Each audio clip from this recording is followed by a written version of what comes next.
What's up, everybody, and welcome back to the Virzi Effect podcast show. My name is Paul Virzi, and you guys listening to episode 496, but I don't know how many episodes it is since we kind of revamped TVE. People are like, oh man, how many episodes? I was doing this audio for so long, and then the pandemic came out, so I don't even know. What is this? I don't know. Maybe I would say 50 something of the Zoom and the video and the studio and all that stuff. But I want to thank everybody who's subscribed. I want to thank all of the new listeners. Obviously, the old ride or die Virzi Effectors. I appreciated it. Thank you, guys. I appreciated it. I want to thank all you guys for your kind words about the last couple of episodes, especially the one with Colin Quinn last week, man. Unbelievable. Talking to Colin, guy is a freaking Jedi, man. He really just knows comedy, 37 years just himself of stand-up experience. So amazing to have him on. Please like, subscribe, and rate the Virzi Effect. It will keep moving up. There is still obviously the audio side of this, but the video and the YouTube channel, like and subscribe to the YouTube channel. Go get it on iTunes, Spotify, everywhere you get your podcasts. Now, I want to start off the show by talking about some of you people that went at me. And I will say, some of you are rightfully so. Some are just dicks going, fuck you, you suck, that's stupid. But I talked about something and you guys made me think about it. Now, I'm a reasonable fucking man. I'm a reasonable dude. I'm reasonable. Okay. I'm a reasonable man. That should be the name of this episode, Reasonable Man. But, I was talking about, I would rather have my kids drink at home with me. And I didn't want them doing drugs or smoking weed and all that stuff. And somebody was like, Paul, I love you. A couple of you guys actually went at me. Paul, I love you, but you guys were nice. I'm a fan, but I just want to say, I think you're wrong with the weed thing. Alcohol is much worse. Plus, if you let your kids drink at home, they turn into alcoholics. And I thought about that. And I said, you know something? Some of these assholes are right. So I will humbly say I stand corrected in that sense. Okay. Don't get used to it, motherfuckers. Okay. Don't get used to it. See, I didn't even want to curse a lot on this podcast. Now you guys are making me curse, but no, you're right. I think that if you drink beers regularly with your kids or you let them have get-togethers where alcohol and drinking is a regular thing at the house, and then all of a sudden they develop an alcohol problem, part of that's got to be on you too. So you're right in that sense. Okay.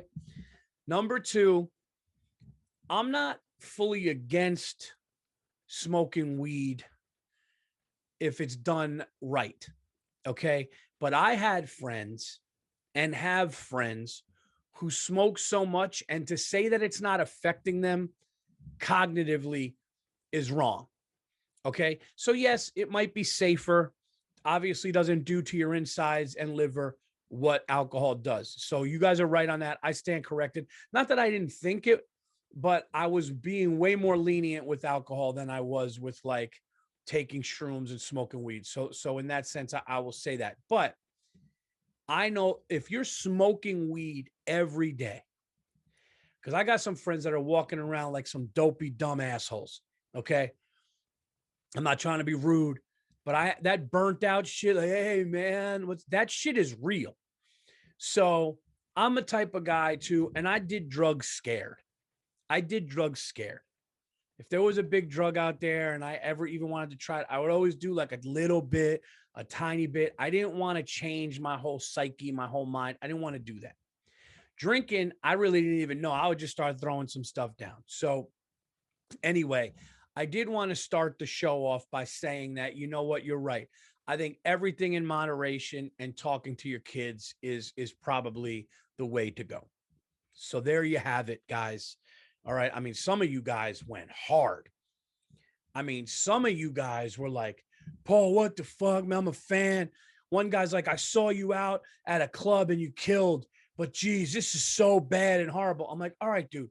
I was talking about how I don't want my kids to do drugs and drinking. I would rather them drink than do drugs that make them go to some crazy place. But I just explained why I'm correcting myself. Okay. A lot of hosts don't do that shit. A lot of times people say steadfast. A lot of times when somebody, especially, listen, I'm a prideful kid. You go at me and you say some shit to me like, hey, man, you're wrong. You're wrong on this one. If I'm even going to go harder, yo, unfollow me. I don't need you as a fan. But I thought about it this time. I was like, you know something? Good for them. They're right. And I appreciate you people who are reasonable as well. And you did it normally instead of, there's probably literally like 5 people that I lost as fans because I said that shit. That's how crazy some of you people are. I mean, listen, I love my fans. I think people that listen to the Virzi Effect and my other podcasts and like my shit, obviously, are my best fans because you're listening to all my stuff. But some people take shit personally.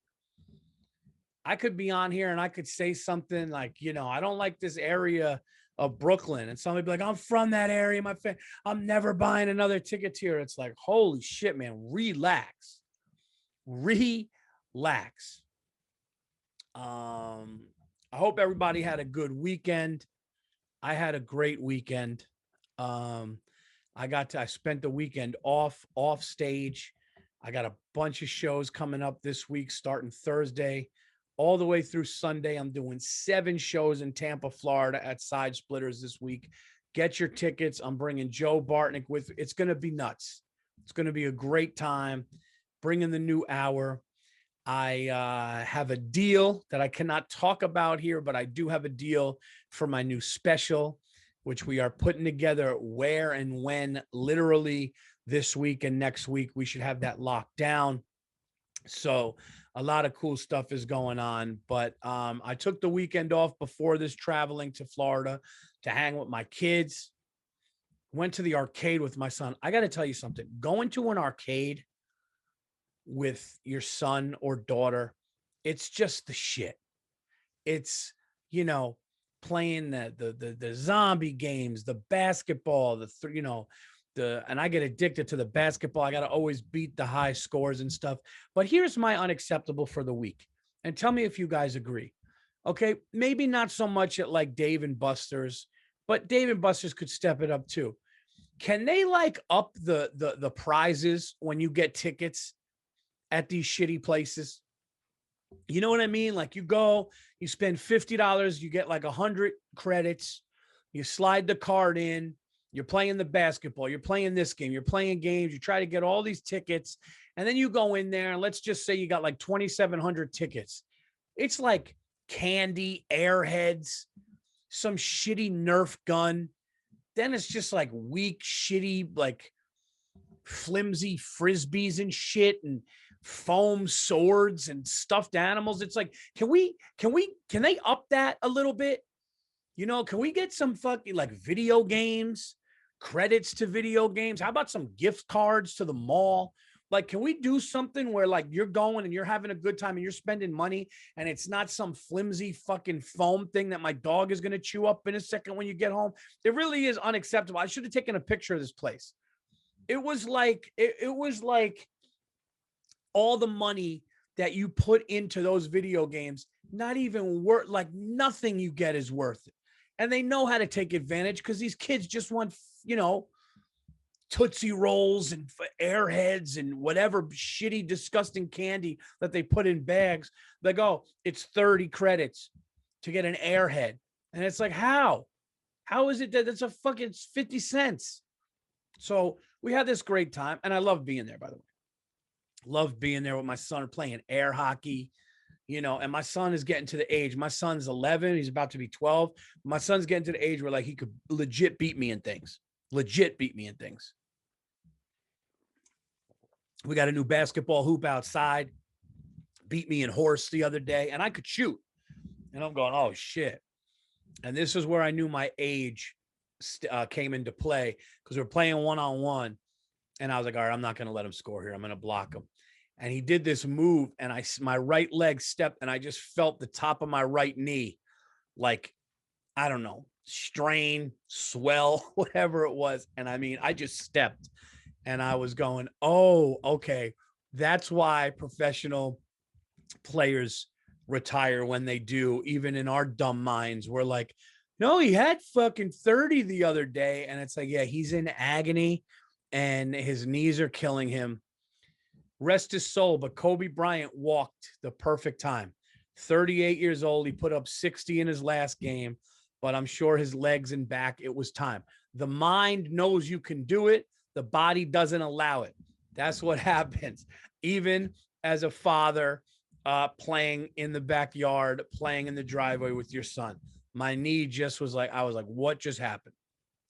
But he's beat me and stuff. He's beat me in these arcades. Anyway, back to the arcades. We have a great game. He gets like almost 3,000 tickets, and we go in there and it's just shit. Okay. He ended up having to get, like, he got his sister something. It was like a long stuffed animal snake. That was like one cool thing there. And he was even like, I don't even know what I'm going to do with this, but like, what else? Cause I said to him, I go, you're not getting candy. You're not getting candy. My son eats candy the way I ate candy. My son has cavities the way I had cavities. No, so I'm like, you're not eating candy. So you got to get something here. And it was, and then they always try to fool you. They'll have like a PlayStation 5, which is like 300,000 tickets. By the time you spend enough in the arcade, you probably were able to buy 5 PlayStation 5s. So stop bullshitting people, arcades. Anybody listening to this that works there, knows something, have a talk. Get some cool shit. Okay. My son doesn't need a mini lava lamp for fucking 3,000 tickets or whatever it is. All right. They don't need these kids don't need stuffed animals anymore. If you're old enough to go and play these games at arcades, nobody needs stuffed animals. Get some dope shit in the games. Get some dope shit in the place that these kids could work up to. That's it. Headphones. There's a good one, right? Maybe a cool speaker, some shit. Downloads for music, mall thing, cool shit. Okay. Nobody needs like a styrofoam Statue of Liberty fucking visor. Nobody cares. That shit sits in a car and it goes away. And these people know it. That's my unacceptable. All right. That's the only thing that I'm going to say about that.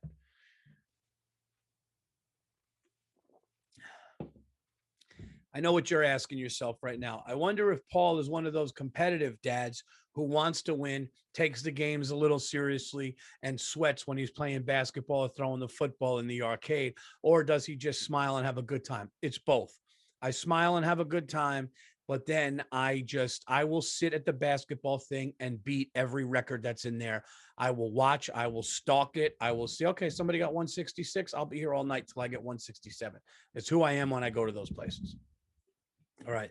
I'm a Dave and Buster's basketball legend. But we had a good weekend. And then we watched the fights. We watched the Michael Chandler fight.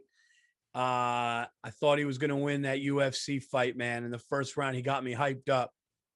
I don't know if any of you guys saw my Instagram story, but I do not do the wings and the pizza for the fight.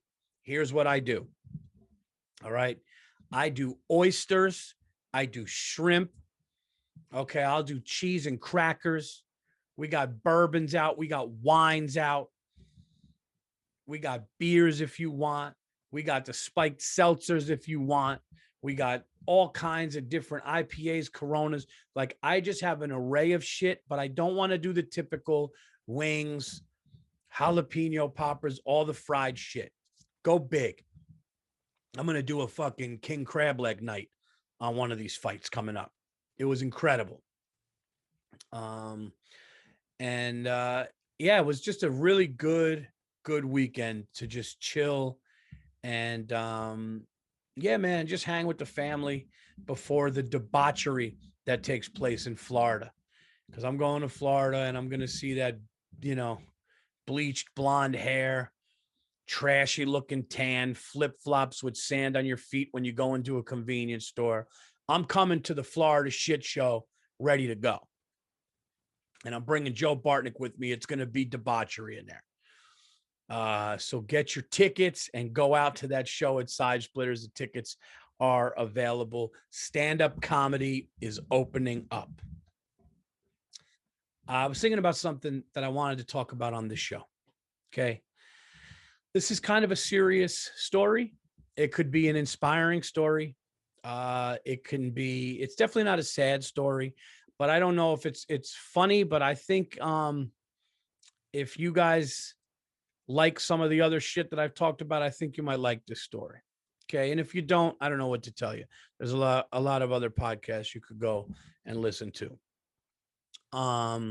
But something happened to me when I was 21 years old. And I don't know, I never spoke about this on any other podcast. I mean, I might, if somebody ever asked me, I would talk about this on a podcast, but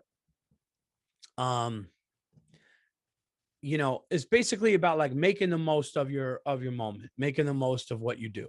So I guess it's an inspiring tale. I was 21 years old. Now I'm a hypochondriac. Okay. I'm a hypochondriac. And I realized as I got older, the reason I'm a hypochondriac because my mother was sick. My mother had stage 4 cancer. We've had other family members who, you just hear horror stories. And because of that and any kind of emotional issues that I had emotional issues as a kid, anxiety, depression, my dad really not being around. So there was insecurity, all kinds of shit that people go through. And it's probably why I'm talking to a microphone and a computer screen and a camera right now with no feedback because I'm just talking to people. And probably why I go on stage and I tell dick jokes to strangers and all these different things. I'm sure it's part of it. Yes, I feel like, when you feel like you have a talent and you can make people happy and give them joy, you want to do it, of course. But I'm sure now that I get older, there could be other reasons. Who knows? But I was a hypochondriac and I always love my doctor to be passive. It's like that Seinfeld episode, right?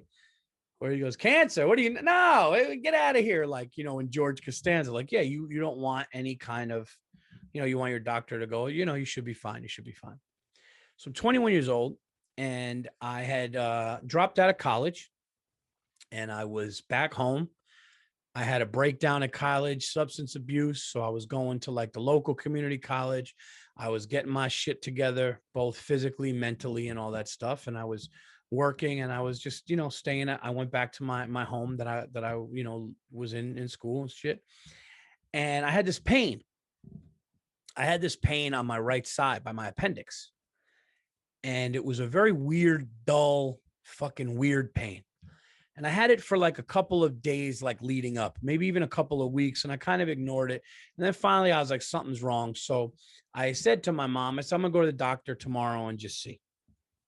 So I go to the doctor and, mind you, my doctor knows that I like obviously passive shit. He kind of knows. And he just goes in and he goes, I'm going to push on this thing and it's going to hurt. But when I let go, it's going to hurt even more, especially if it's your appendix. So I'm like, all right. And I'm bracing myself and he pushes and it hurts. And then when he lets go, it doesn't hurt. And he's like, that's weird. No, my doctor said like, that's weird. And I could tell he was just a little fucked up about it. Now I'm getting concerned. Now my mom just thinks, and the doctor was like right down the street from our house. So my mom just thinks I'm going to come back. Everything's going to be fine. And my mom is a worrier too. So he goes, you know what? I'm going to just take some blood and we'll see what's going on. And I swear to God, he takes one step out of the door and he goes, you know what, Paul, I got to do this. He goes, something's not right. I'm going to send you up to the hospital now. Go up to the emergency room now. Tell them what's going on. I'm going to call them. We got to figure this out. No shit. I hear that. 21 years old. Okay. I'm sorry. I was not 21. I don't think I was 21. I want to say I was 23. Yes, I was 23. 21, I had a car accident on my birthday. I was 23 years old. Correction, 23. And he goes, I want you to go up to the hospital. And like, I'm going like, oh, fuck. So I go home and I run in the house and I go, Mom, I got to go to the hospital right now. He said something's wrong and he doesn't feel right about it. He was going to take blood. He sent me to the hospital. My mother goes, are you kidding me? Like, and I'm like, no, that's how my mom gets scared. Like, how fucking cruel of a joke would that be? If I was like, no, of course I'm kidding you. I'm fine. Like I would, and I wouldn't do that to her because she was sick. Anyway, I go to the hospital. They're taking pictures. Then they make me drink this shit. And they say, we see a mass there. There's something there. It's 90% your appendix. Your appendix might be like bent the other way. That's why it's not hurting, but we got to figure this out. And I'm drinking this water that tastes like chocolate, tastes like shit. And sure enough, they go, we have to have surgery tonight. We have to take this out and see what this is. So now I'm going in for emergency surgery that night. I woke up a little annoying, dull pain on my right side. Go to my doctor. Next thing you know, I'm strapped to a gurney. They got the fucking thing on my head. I got all kinds of wires in me and they're rolling me in. My mom is definitely nervous. And I go in for surgery that night. Now, my mom had cancer in her stomach and all that shit. So I'm nervous, but I'm like, what could I do? And I'll never forget the doctor, the anesthesiologist was this black dude. And when you go in and it's the room is cold. And I never forget, he was blasting. I'm not even making this shit up. I think I might have told this one other time on the show, but for any new fans or whatever, he's blasting Nelly. You remember Nelly, right? He's blasting Nelly. Like, and he's like, you mind the music? And I'm like, no. He's just like bopping his head and shit. I'm not even bullshit. So it almost made the nerves go away because this guy was just having a good time and he's pumping Nelly and I'm cold. And all of a sudden he pumps me with the anesthesia and I go out. And I wake up from surgery and my mother's there. And my mother says to me, they got it. They took it out.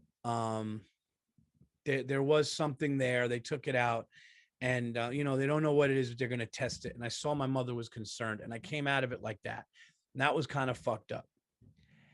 Then I find out that they told my mother, they said, we've never seen anything like it before. It was like an infection, like the, excuse me. And they said, we took the appendix out, but there was something there next to it. And it was like an infection too. So we had to cut it out.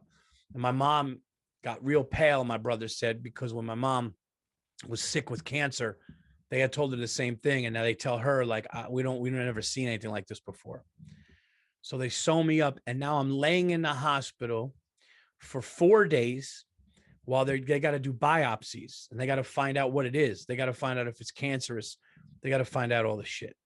Now I'm 2.5 years into the first time I ever did an open mic, probably at the time, not doing clubs, but I was doing contests. I was doing urban rooms.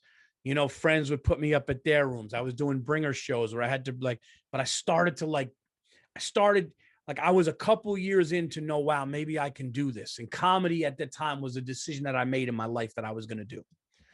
I had not met anybody in comedy. I had not had a manager yet. I had not had an agent. I had not met any mainstream comedians yet. I haven't opened for anybody yet. It was just me, a couple of friends trying it, going to open mics, doing contests, doing urban rooms and shit like that. And I started to get good. And I started to make people in those areas talk about me and say, put him on and put him on here and do this. So like things were going well. I would drive from my mom's house, upstate New York, down to Harlem, down to New York to do all this shit. Now I'm laying in this hospital. I'm 23 years old. I decided what I wanted to do with my life. And I don't know if this shit is going to get cut short or what's going on. And again, if you've heard this story, I apologize. And every day I woke up, my mother would be there and she'd be at the foot of the bed or the side of the bed. And she would just say, okay, we don't have any answers yet, but my mom was nervous. I'm praying and I'm just laying there and I would be in the hospital at night. Right. And this is bringing back a lot of memories right now. I'd be laying in a hospital at night because obviously my family would leave. They would try to be with me, but then at night it was just me and sometimes like the morphine drip if I needed it. The nurses were incredible, and I would just watch TV in a dark hospital bed until I ultimately went to bed and hopefully waiting for answers from the doctors. But I got to wait 4 days. And it was weird. I would have these peaceful moments, but then always creeping in my head. And I would always kind of allude to the nurses that I was nervous and I was scared, but I didn't know what it was going to be. And one night, I made a deal with God. Okay. This is true shit right now. And I said, I was just laying there and I was just thinking of my future. Okay. And it's wild to think about this because this is literally almost 20 years ago. And I'm laying there and I'm just thinking of my future, and I'm thinking about the opportunities. I'm thinking about the great shows that I had. I'm thinking about how I started to make an impact wherever I was in comedy, even though wherever I wasn't a big deal yet, but I started to feel that. And I said, look, man, I looked up and I was praying and I said, if I get through this, you know what I mean? If I get through this right now, I'm going to do everything in my power. I'm not going to let any opportunities go by. I'm going to make the best of this. I'm going to go far in comedy. I said that. I made a pact. I said, I'm going to do everything in my life. Now, there's no girlfriend at the time, obviously, no kids, no girlfriend, nothing. I was just like seeing people, whatever. But like, I was just a salesman doing stand up, trying to follow my dream. And now I'm laying there and I was like, if I get out of here, okay, and I get through this, I am going to fucking do everything. I'm going to work relentlessly. I'm going to make the most of this. And that was something that really happened. And then I remember the doctors came in on like the third day and they were like, all right, well, we're going to have the biopsy tomorrow. And he kind of said something because they knew I was worried. He said something he shouldn't have said, but he said something to maybe give me some relief. He goes, the preliminary biopsy, like things don't looks okay, but we're gonna go through it. And I remember having that night because I was really nervous because I knew the next day we're gonna find out what they took out of me and all the tests were gonna be done.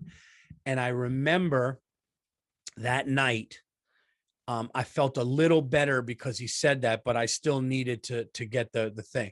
So I wake up on the last day, the day that I'm supposed to be released and find out everything that's going on. And my mother's not there. Of course, the one day she's not there. And I'm just open my eyes. Nobody's there. And I'm just waiting. I'm waiting. And finally, my mom comes running. She goes, oh, I'm so sorry. It was traffic, whatever. And we're sitting there. And my mom's like, whatever it is, it is. We're going to be all right. We're going to get through whatever it is. And I'm just laying there. And then all of a sudden, a team of doctors come in, all of them. And they go, we looked at your stomach. There was an infection there, but we checked it 5 times. It came back clean. It's like a diverticular, which normally older men have on their left side. We think that you were born with this thing, this like a little canal in like your intestine that they can get infected if things go in there. So they cut it out, blah, blah, blah. You're okay. And you could leave. And dude, I remember being like, let's fucking go. House fucking money. Okay. My mom almost died, stage 4 cancer. I'm 23 years old. They take some shit out of me. I got to wait 4 days. I don't know what's in there. All right. What the fuck do I have to lose? What the fuck does it matter now? What does it matter? Let's go. Okay. Let's fucking go. I'm going to do every mic I can. I'm going to write shit. I'm going to say shit. I don't care. I'm going out there and I'm going to do what I do. And I'm going to make the most of this opportunity. Now, I still have a lot of work to do, but where I was then to where I am right now, and just being able to do what I do still this many years later and be able to do all kinds of things. And then to find out at the end of last week that I'm going to be doing a second special and all these different things, man. So now I know some people listening to this go, hey, man, it has nothing to do with God. It has nothing to do with that. And you're entitled to that. But, you know, for what motivates me and what I'm believing in and stuff, man, it was just something that I was like, man, I don't even know if I ever told that story, but I can tell you the 4 days of thinking, stress, nerves, and everything laying in that hospital was really, really, like, I could write a book about it, man, because it was tough. It was tough to just not know. It's just like your health is just hanging in the balance, or you're just waiting and waiting, and you have no control. And then doctors come in and tell you so. Yeah, I'm getting claustrophobic saying that shit. Because you know, it made me just think of the MRI, that tube that you're in, but it's all good. So again, I know that that's not a funny story, but it's definitely, hopefully, you know, a motivational one, because whenever, if anybody, because a lot of people reach out to me and they'll go, man, because of you, I did this, or because of you, I feel okay with this, or you know, my OCD is cool, or you know what, I've always wanted to do an open mic and I did it because of you and I feel better about it. But let those things be lessons. You know, if you have a friend, we all have somebody, you know, that we know that had a different outcome, or we know somebody that had a horrible thing happen, whether they were killed, they died, they got sick. I mean, I had a friend who I talked about this, who was stabbed to death in his home, 2 beautiful little girls, and taken like that from this world, and owner of a comedy club, and had everything going in his life that he wanted, and then like that, it's gone. So if you're afraid of something, think of those people and go, what the fuck am I afraid? You know, it's almost a disrespect to them. I remember before I got on stage at Carnegie Hall, when I opened for Burr, literally 10 years ago, almost 10 years ago, 9 years ago, when me and Bill first started becoming friends, and he's like, I want to get you on this show. And I opened the show. I remember I was so nervous to perform at Carnegie Hall. And then I thought of somebody that I love, like I'm sorry, no, not somebody that I knew, that I was friends with, that was taken from this world too early. And I go, what am I afraid of? What am I afraid of? So when you live like that, and you kind of, you know, you have that in your life to know, like, A, it's not that big of a deal. It's never going to be as big of a deal as you make it in your mind, because it's not that big of a deal. And B, it's like, just go get it, man. Whatever the fuck it. I don't even care if you're listening to this shit and you're a construction worker and you wanted to like build your own house and you're afraid. It's like, just what for what? Just go and do it. So that's kind of what I wanted to address today on the show.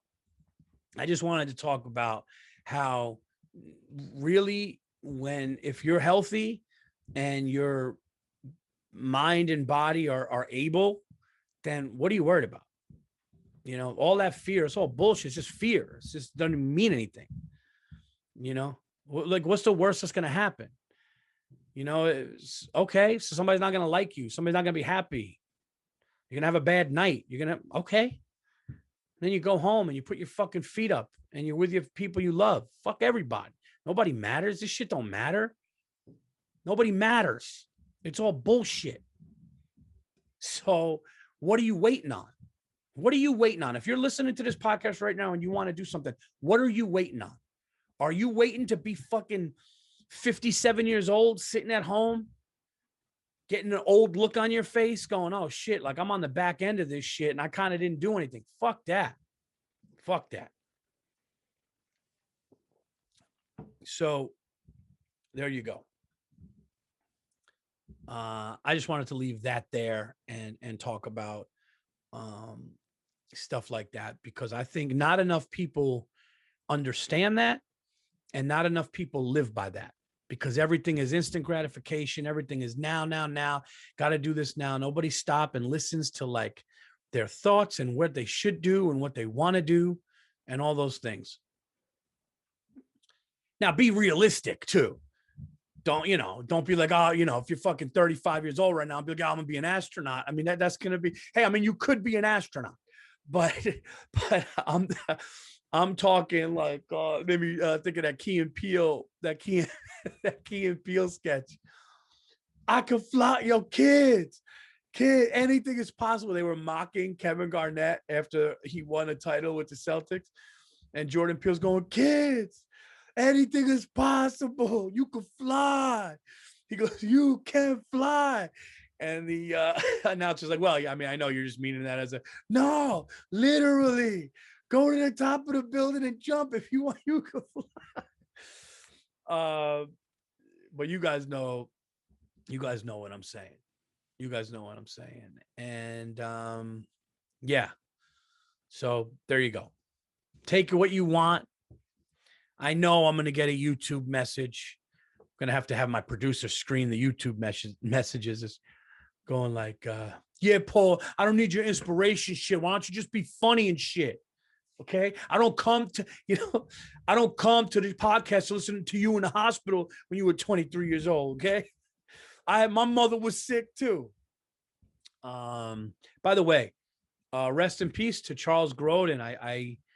I grew up watching him. Well, one of my favorite movies as a kid growing up was Midnight Run with him and De Niro. And I also know his lovely daughter, Marion Grodin, who is a stand-up comedian. She actually hosted for my hour when I was at Gotham before the pandemic. And so that's sad news. And rest in peace to Charles Grodin. If you guys have not seen Midnight Run with Charles Grodin and Robert De Niro, Dennis Farina, rest his soul too. But these are great movies, great characters in the movies, and one of my favorite movies. De Niro plays a bounty hunter who's got to take Charles Grodin, like bring him somewhere. He's got to bring him somewhere, and then stuff happens along the way, and it's one of those whole like crazy things. So definitely check that out. But this is, by the way, this is 496 TVE. Guys, I'm asking you right now, if you're listening to this podcast, if you know somebody that listens to the podcast, or you want somebody that you know to listen to the podcast, just take out your phone, subscribe to it right now. But I'm 4 away from 500, everybody. I am 4 away from 500, and it's going to be hopefully a very special guest. And let's talk about some plugs here. What's going on with plugs, guys?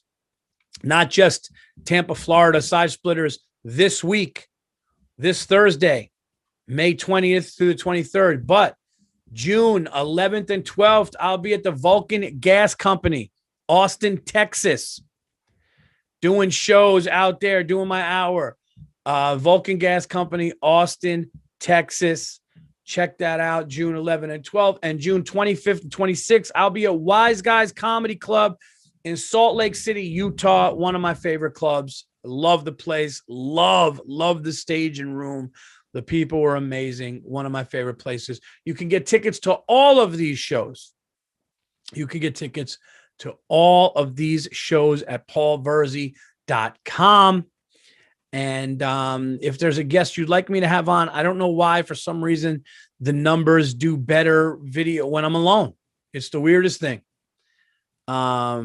It's the weirdest thing. You guys for some reason like, or it's got to be like, you guys are hilarious. You guys are like, it's got to be a monster guest, or I just want to hear Paul talk shit and yell and rant. And guys, if you don't like the podcast, I don't need my producer to like have to look at shit and take it off, or just take, if you have a suggestion or whatever, fine. Like I told you at the beginning of the show, I'll listen. If you're like, hey man, you should really think about it like this. But if you're coming at me with some shit, it just gets wiped out. We're not paying attention to there's a couple, listen, man, what you guys don't understand is from where I'm sitting, there's a couple people that are like lost their mind, like are lunatics. Like they'll even start as a fan and then they start looking at pictures. I had one dude's like starting to talk to me about my yard, like what I should do with my yard and shit. I'm just like, dude, I'm like, what do you feed your dog? I don't appreciate that.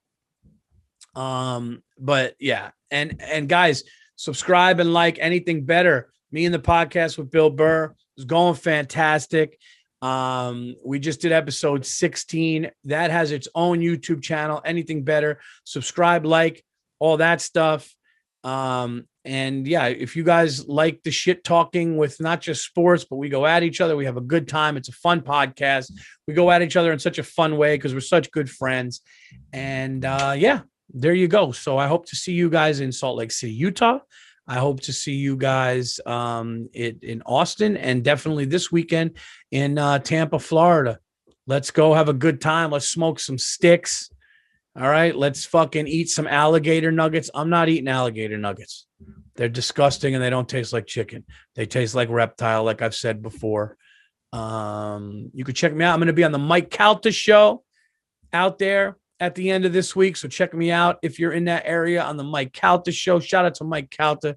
So great. Such a great show. Such a great host. Looking forward to being down there. Looking forward to being in Florida with Joe Bartnick. Who knows what'll happen? There's going to be chickens running around the streets. There's going to be cigars being smoked, and there's going to be jokes being told. Get all that stuff. Like and subscribe to the YouTube channel. Thank you guys so much. This has been 496. We are approaching 500, and I will talk to you guys next week.